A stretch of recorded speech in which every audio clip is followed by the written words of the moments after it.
कहानी का शीर्षक है भंडाफोड़।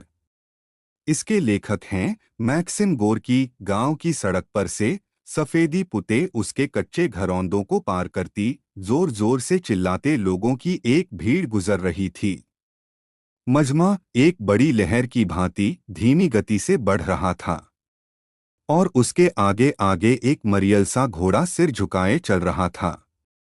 जब भी वह अपना अगला पाँव उठाता तो उसका सिर कुछ इस तरह डुबकी खाता मानो वह अभी मुंह के बल आगे की ओर गिर पड़ेगा और उसकी थूथनी सड़क की धूल चाटती नजर आएगी। और जब वह अपने पिछले पाँव को हरकत में लाता तो उसका पिछला हिस्सा इस तरह डगमगाता मानो वह अभी ढेर हो जाएगा।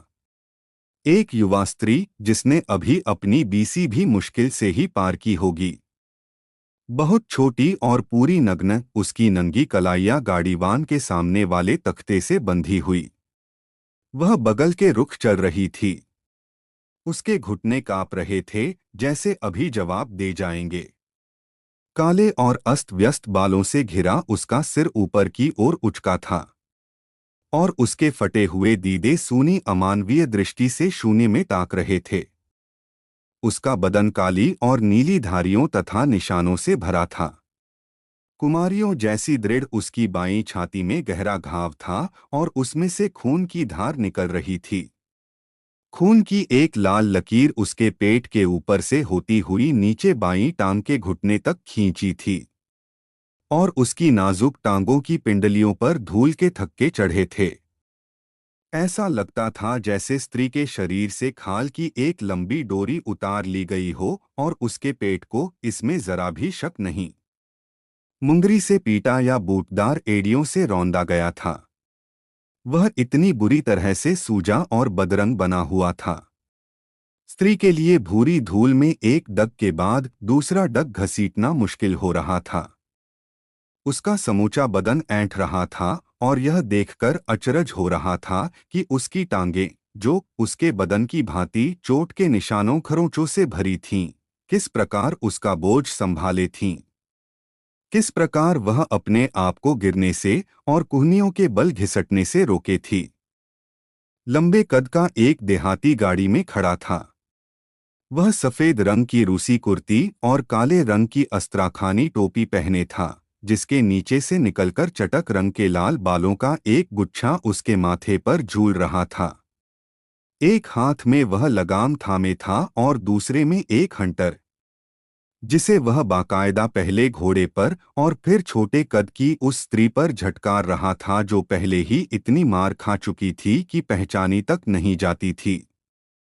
आदमी की आंखें लाल अंगारा बनी थीं, प्रतिशोध की विजी भावना उनमें चमक रही थी और उसके बाल उनमें हरी परछाइयां डाल रहे थे।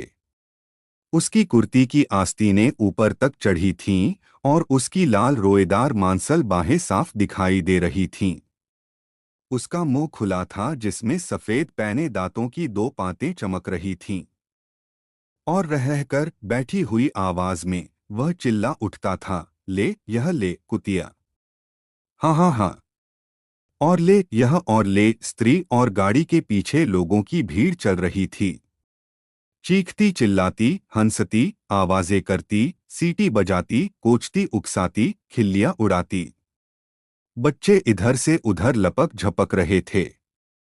कभी कभी उनमें से कोई एक दौड़कर आगे निकल जाता और स्त्री के मुंह पर गंदे शब्दों की बौछार करता। तब भीड़ ठहाका मारकर हंस पड़ती और उसकी हंसी की आवाज में हंटर के हवा में सनसनाने की पतली आवाज डूब जाती। भीड़ में स्त्रियों के चेहरे असाधारण उत्साह से लहरा रहे थे और उनकी आंखें प्रसन्नता से चमक रही थीं। पुरुष गाड़ी में खड़े देहाती को लक्ष्य कर निर्लज्जता का बघार लगा रहे थे और वह भट्टे सा पूरा मुंह बाए उनकी ओर मुड़ मुड़कर हंस रहा था।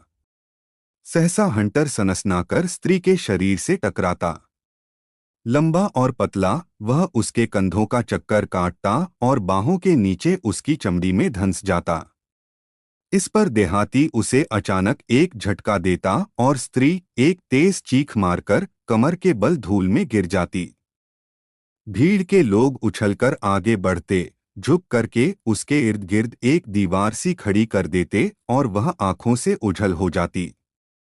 घोड़ा ठिठक कर खड़ा हो गया, लेकिन क्षण भर बाद वह फिर डगमगाता सा लुढ़क चलता और लांछित स्त्री उसके पीछे पीछे घिसटने लगती। घोड़ा रह रहकर अपने कोढ़ियल सिर को इस तरह हिलाता मानो कह रहा हो, कितनी बुरी बीतती है उस घोड़े के साथ जिसे लोग अपने जैसे चाहे घिनौने काम में जोत लेते हैं। और आकाश, दक्षिणी आकाश, एकदम स्वच्छ और साफ था। बादलों की कहीं जरा सी भी निशानी नजर नहीं आ रही थी और सूरज जी खोलकर धरती पर अपनी गर्म किरणों की बौछार कर रहा था। प्रतिशोधपूर्ण न्याय का यह चित्र जो मैंने यहाँ दिया है, मेरी कल्पना की देन नहीं है। नहीं, दुर्भाग्यवश यह कोई मन गढ़ंत चीज नहीं है। इसे भंडाफोड़ कहा जाता है और इसके द्वारा पति विश्वासघात करने वाली अपनी कुलटा स्त्रियों को दंडित करते हैं। यह जीवन से लिया गया चित्र है। यह उन प्रथाओं में से एक है जो हमारे यहाँ प्रचलित हैं और इसे 15 जुलाई 1891 के दिन निकोलाएवस्की विला में खेरसोन गुबेर्निया के कांदीबोवका गांव में खुद अपनी आंखों से मैंने देखा था। वोल्गा प्रदेश में, जहां का मैं रहने वाला हूं, यह मैंने सुना था कि अपने पतियों के साथ विश्वासघात करने वाली पत्नियों के शरीर पर कोलतार पोता जाता था और उस पर पंख चिपका दिए जाते थे। यह भी मैं जानता था कि कुछ अधिक सूझबूझ वाले पति और ससुर और भी आगे बढ़कर विश्वासघात करने वाली अपनी पत्नियों पर गर्मियों के दिनों में शीरा पोतकर उन्हें पेड़ों से बांध देते थे और कीड़े मकोड़े काट काट कर उनके बदन में घाव कर डालते थे। कभी कभी ऐसी स्त्रियों के हाथ पांव बांधकर उन्हें चींटियों दीनकों की बाबी में डाल दिया जाता था। यह सब मैंने सुना ही था। अब उसे खुद अपनी आंखों से देखकर सिद्ध हो गया कि जाहिल और हृदयहीन लोगों के बीच, उन लोगों के बीच जिन्हें कुत्ता कुत्ते को खाए वाली जीवन प्रणाली ने लालच और ईर्ष्या से धधकते जंगली जानवरों में परिवर्तित कर दिया था, इस तरह की चीजों का होना सचमुच में संभव है।